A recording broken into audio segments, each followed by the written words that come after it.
of this one, the back page. Okay.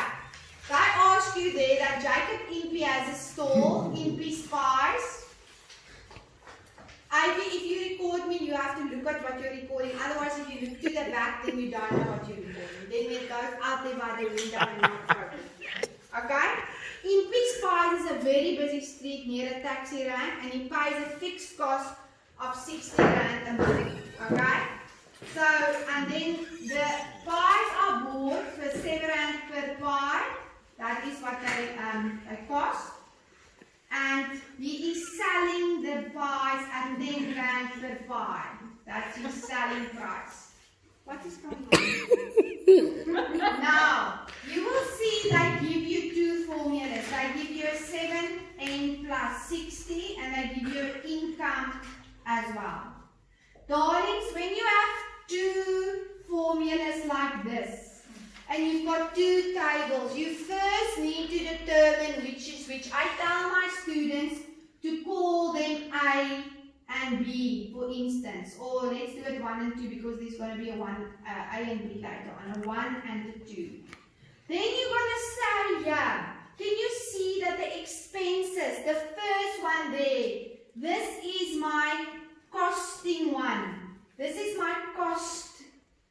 So I'm going to use that formula for the first table is going to be the C equals the 7n. Are you with me? Yes. The second table I'm going to use the 2, the second one. Please, darlings, you need to take note of this, Julius, because you use the wrong formula with the wrong table, then everything is wrong. Please, take note of that. Okay. Now let's say they didn't give you the 200, so make a little stripe through the 200 and make a stripe through the 60 as well. Okay? And call the one at the bottom A and the one at the top B, because I want to show you how to calculate the missing values. Okay? What is the first step that I taught you now, Julius? To say what is the relationship. So if I go from 0 to 40, then what happens? My values increase. So make a little arrow that goes up. If I go from 60 to 480, it also increases. So it is a what relationship? A direct, which means I can use that formula, but they gave it to me. Can you see this is actually nothing else than y equals mx plus c. Can you see that? Okay. That is also mx plus c, but the c is 0. So you're going to just work with m and x. Are you with me, darling? Okay. Now let's calculate a. What did I say?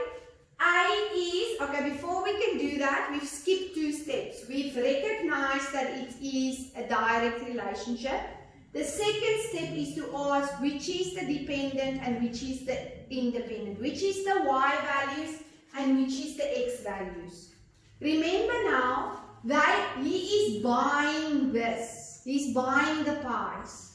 So the more pies he buys, the more he will pay. So can you see the number of pies are influencing the cost?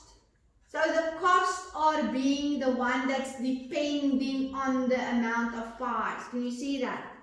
So your number of pies is the dependent. So it's the what values? The y. So make a little y there next to that row.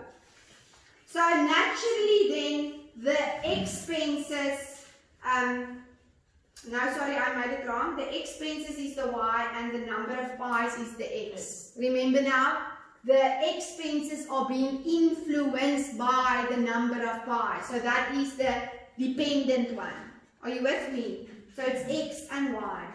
Now you can go back and say, what is A? Level 3, in what row does A lie?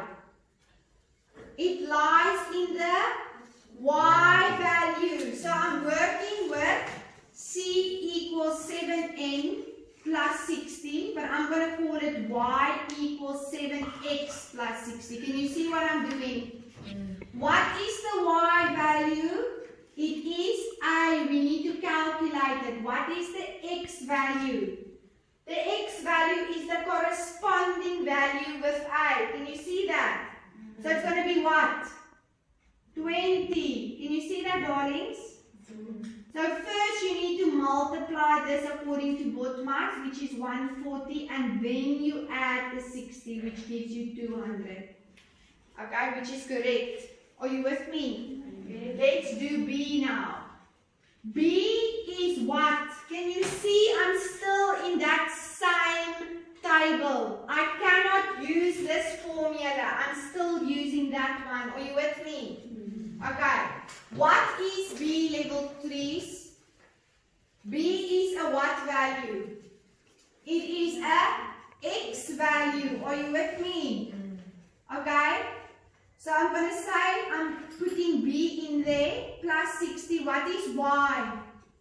Y is the corresponding value, which is what? 480. Are you with me, darlings? Okay. I need to calculate that B. So I'm taking over the 60. What does that positive becomes at the other end of the line? Negative. A minus 60, correct. So this is going to be 420 equals 7B. How do I get rid of that 7? I take it over the line. A multiplication becomes a division on that side. So therefore B is going to be 60. Are you with me, darlings? You can just pause there, Avina. Pause or stop.